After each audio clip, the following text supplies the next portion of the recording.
So I just showed you all the training footage and the depth of the bars and me running through all of them. Now we'll talk about each bar. I'll just tell you my thoughts on it and my opinions on all the bars, really. And before I start on that, if you've been following the channel for a while, you'll know that I'm not married to any brand.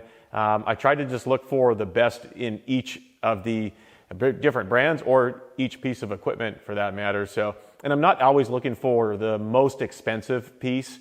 Sometimes there's something in the middle there that just makes sense, and if you can get the job done with it, that's something that I'll usually buy for myself. That's just personal opinion, but we'll get into this and I'll just tell you what I liked about it in terms of the feel, and hopefully some of this stuff can carry over to making your own purchases when you choose your multi-grip bar, your cambered bar.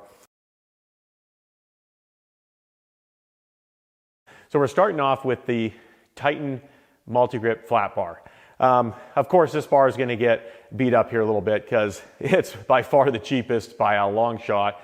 I think it's on sale right now for $126, and it is very, very basic, and I'll give you what is good about it. And of course, when you buy Titan, you're buying it usually because it's a good deal and you want to try a piece of equipment out, or you just want to get a piece of equipment in your gym so that you can train with it. So for the price, this is a good entry-level bar. It's not going to have the best welds. It's not going to have the best feel. And one thing that I noticed with it, especially compared to the other bars, was it's about 10.25 inches wide. And when you're training with that, you really do feel that extra width, and it's more unstable, especially with your grip. And just what I mean by that is if you're not perfectly centered in the handholds, you're definitely going to feel that bar wanting to move on you and kind of feel a bit unstable. So that was my first thing that I wasn't a huge fan of. And another knock against this bar, again, for the price it is a good value, is how wide it was. It's a bit of a pain to rack. So those are two things that, you know, if those are concerns for you, you might want to skip this one and look at another one. But it does have the varied grips. It has the angled center grips and then the two straight outer grips. The grips aren't bad. The spacing on them isn't great, but it gets the job done. So not going to beat up on this bar. I think I've already done that enough. So Titan, we understand where Titan's entry-level gear, and they try to bring a really good price point out there so people can get training. So I respect that. So that's it for the Titan bar. All right, so let's talk about the Bells of Steel bar and the feel on this bar. Going through my notes when I was going through all these, the depth was good on this bar, felt good, and the way I was gauging the depth was how close I could get to the spotter arms, and feeling that depth. I believe, to be honest, a lot of the cambered bars all felt very similar to me, and they varied from 2 inches to 2.5 inches of offset, but there didn't seem to be a very measurable, difference between the cambered bars in that way. It is a little bit tight to rack. It's a good value, for the money. It is a good value to get into a cambered bar. The knurling is, like all the other knurling, nothing to say about there. The construction of the bar, it's not bad. It's definitely not as heavy duty as the other ones, and it's only 24 pounds, so it's very light. I don't like, having used the 45-pound bars, my opinion on that was I would prefer a 45-pound bar or a 20-kilo bar. If you look at all the bars, it was the second widest for your inner grip spacing. That's a knock against it for me. I really enjoyed some of the other bars that had a tighter grip spacing so you can get in close for that close grip work. I think Bells of Steel could have brought the handle in or added another set of handles, to be honest. Another set of handles would have been almost perfect. All right, so next up is the Rep Fitness cambered bar, and this is the newest bar of the group. Rep just released this bar, and they did a great job. I'm very impressed with it. The quality is really good. One thing that really stands out is it uses the Kabuki style sleeves. These chrome sleeves are very nice, nicely machined, nicely welded, and I really like how that came out. The tubular design is the only one that I'm aware of with a tubular instead of a square box style frame. It actually uses the tubing. And I have to say that tubing really feels good. And for feel of this bar, this is definitely one of my favorite bars of the Shootout by far. It just has a really great balance to it. The spacing on the grip handles was really well done. Where's Rep Fitness? Here it is. So 9 inches, 18 and 26. I really like how they put in a narrow 9-inch, spacing on the inner side here. And what I found is the angles were spot on, the hand placements were spot on, and the outer ones were straight. And of course, as most people have already noticed, to get your depth, you're going to be using the outer handles. And what I found was it was absolutely perfect. In some of the bars that had handles that were one step further than that into the 28, 29 range was really wide and just put a lot of pressure on my shoulders. It didn't feel comfortable when I started to put weight onto it. And that's probably just a personal thing with me, but for me and just how it felt for my training and in my experience when I was using all these bars, these handles here at 26 felt really natural, felt really good depth, and I felt like I wasn't impinging my shoulders at all. One of my biggest complaints using my Bells of Steel bar and that Titan bar was they were such a pain to rack that it just gets old. And Rep addressed that issue. They give you lots of space for re-racking the bar. Now that was basically, there's a bit of a drawback to that because they weren't able to give you another set of handles out in that 29-inch range. So kind of a trade-off there. Now, if you're in a rogue rack, this bar may not, that might not be a big issue to you. But for anybody in a Sorinex or a Rep rack, it's a really nice feature. Having tons of room, you can get the bar re-racked really easily. And like I said, Rep did a nice job with the bar. The fit and finish is really well done. Sleeves are nice.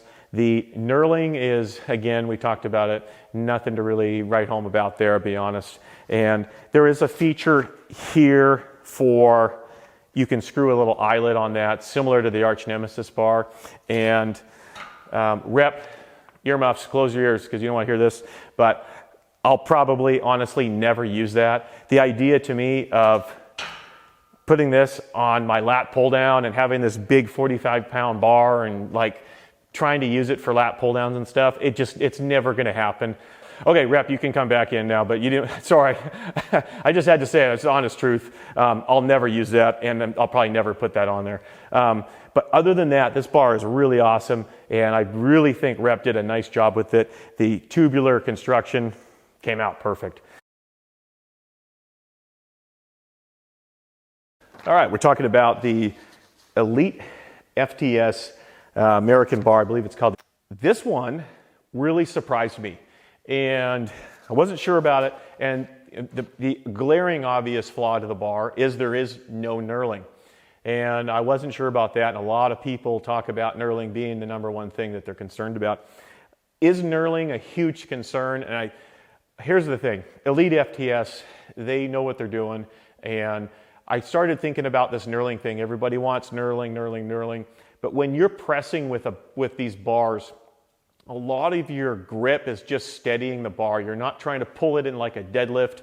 When I was using this bar, it didn't really come into play. I didn't feel like I was losing grip. What I liked about the Rep bar and this bar was they used a wider diameter handle. This one was 1.38 and the Rep bar was 1.4. So these were the two thickest diameter bars, and it really felt different and it really felt good. So knurling aside, if you can get past the knurling of it, the handles felt great. Now, Elite FTS did a really nice thing with this bar. Another added feature that the other ones didn't have is they gave you an extra handle. And again, handle placement was really well done. They actually give you the narrowest of all the bars at 7.5 inches.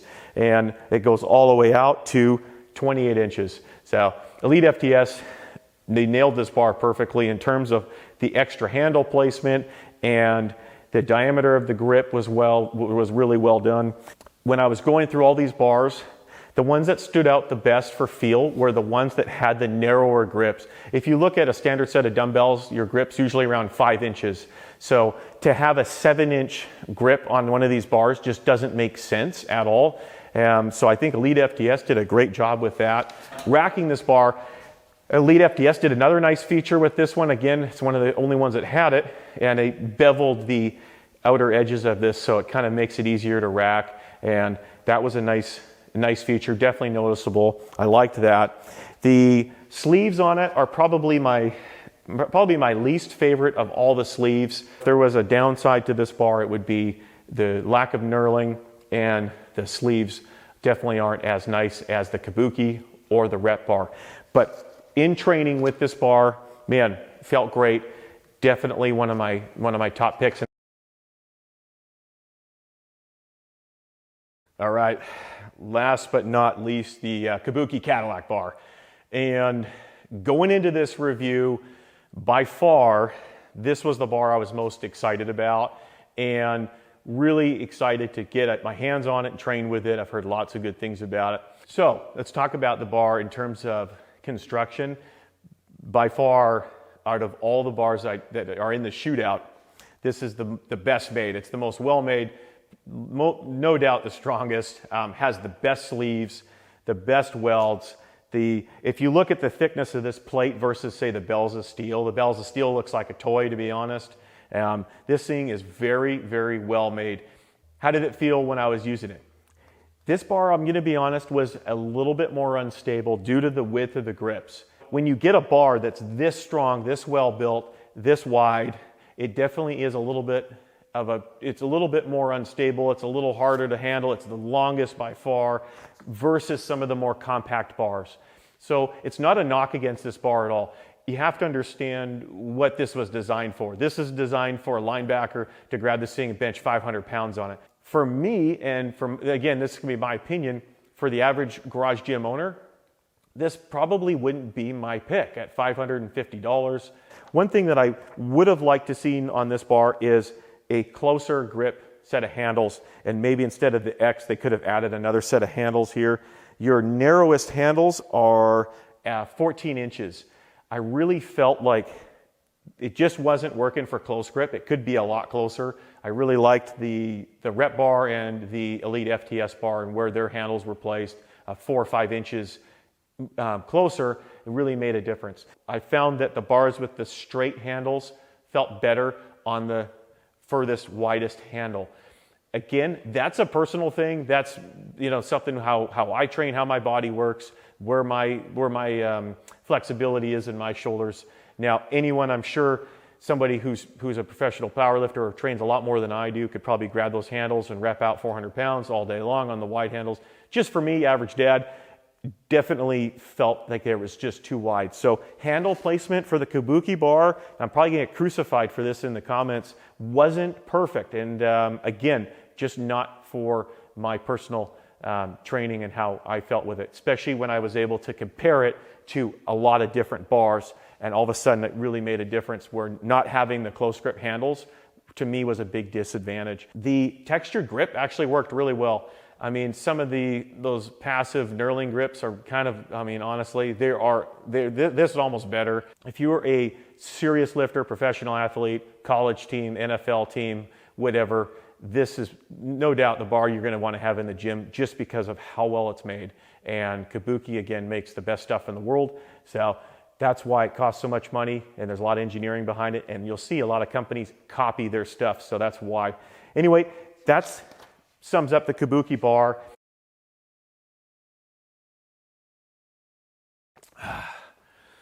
Drink spotter right here, Massonomics. Check those guys out. So just to conclude, I went through and rated all the bars, sat down, tried to be as objective as I can, and gave them a score of 1 to 5 on balance, build quality, the design features, the grip feel, the hand locations, the ease of racking the bar in and out, and then the value versus the price. And I came up with some scores, and I'll post this at the end. I think it's easy to kind of pick my scores apart and maybe go down or up a point, but 2 bars really stood out to me. And of course, when I did this kind of blind, I just went through it. I didn't really think about adding the points up till the end. And at the bottom of the shootout was the Titan bar at 16 points. Next, of course, funny enough, was the Belza Steel bar. Came in with 20 points. And the Rep Fitness bar and Elite FTS bar both tied at 29 points. And the Kabuki bar came in at 27 points. The Rep Fitness and Elite FTS bar, both of those bars really stood out, and I think you could go either way. So if you were to ask me which one would I buy, one thing I would ask you is, do you have a Rogue rack or do you have a Rep rack? If you have a Rep rack, I'd probably steer you towards the Rep Fitness bar, just because those nice sleeves and the ease of racking the bar really works out well. Price-wise, it's only like a $30 difference. But if you have a Rogue rack or any other rack that's a little bit wider, I might steer you into the Elite FTS bar, to be honest. I know it doesn't have knurling, but it's an awesome bar too for the price. Both in the 300 range. Both those bars would be my recommendation. I'm not an affiliate for Elite FTS. I am an affiliate for Rep, but again, I have to just call it how it is. So that's how it came out. And the Elite FTS bar, I think if it had some sort of knurling, or maybe you throw some hockey tape on there, you do something with that bar for that, give it a little more grip. I mean, that'd knock it out of the park right there for sure. This review was pretty fun to do. The shootout was fun. Anybody with a Kabuki bar, I'm not knocking that bar. It's just when it comes down to all the numbers and go through all the different stats, it just didn't come out on top. Those other 2 bars were really nice, and I do realize there's other bars out in the industry right now that would also probably compete really well. So that's the shootout for the cambered bars. I hope you enjoyed the video. I know this is going to be long because I'm going to try to edit it down as short as I can, but I appreciate everybody tuning in on this. It was a lot of fun to make, and you know, hey, if I screwed up, or if there's anything that you want to add, throw it in the comments down below. It's not a big deal. I do make mistakes, and special thanks to Dustin for loaning me the Kabuki bar and the Elite FTS bar. Big thanks to him. I'm going to put a link to his Instagram in the description below. And to all my subscribers and people that follow us on Instagram, thank you. Anybody interested in supporting the channel, use the links in the description, or yeah, anything else, let me know. And until next time, we'll see you.